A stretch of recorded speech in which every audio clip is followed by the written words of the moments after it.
Hi everybody, I'm HondaPro Jason. I'm here to show you guys what HondaLink is and how your customers can use it. HondaLink's really simple to operate. The first thing you need to do though is you need to download the app. Now you can do this on your Android or your Apple device. After that, you need to open up an account, which is simple. You just need an email address and a phone number. So once you have the app downloaded and you open up a HondaLink account, now you're ready to have some fun.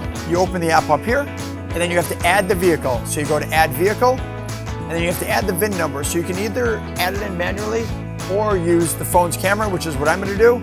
I'm just gonna scan the VIN number right inside the door. I scan the VIN number, I make sure it's correct, it is. I press done, and now it's gonna add the vehicle to HondaLink. Now that you've paired your phone with your car, go into the car's infotainment system, find HondaLink, and press Always Enable. The last step is activation. Once you activate, you'll get all the information about how many miles are on the car, your miles to empty, how much fuel is in the vehicle. You can actually, from your phone, make a service appointment, and all those are free. If you go up one level from there, you get the security, which is where they can find your car ever, or you can find your car if you ever lost it, and you can wipe all the important information out of your navigation.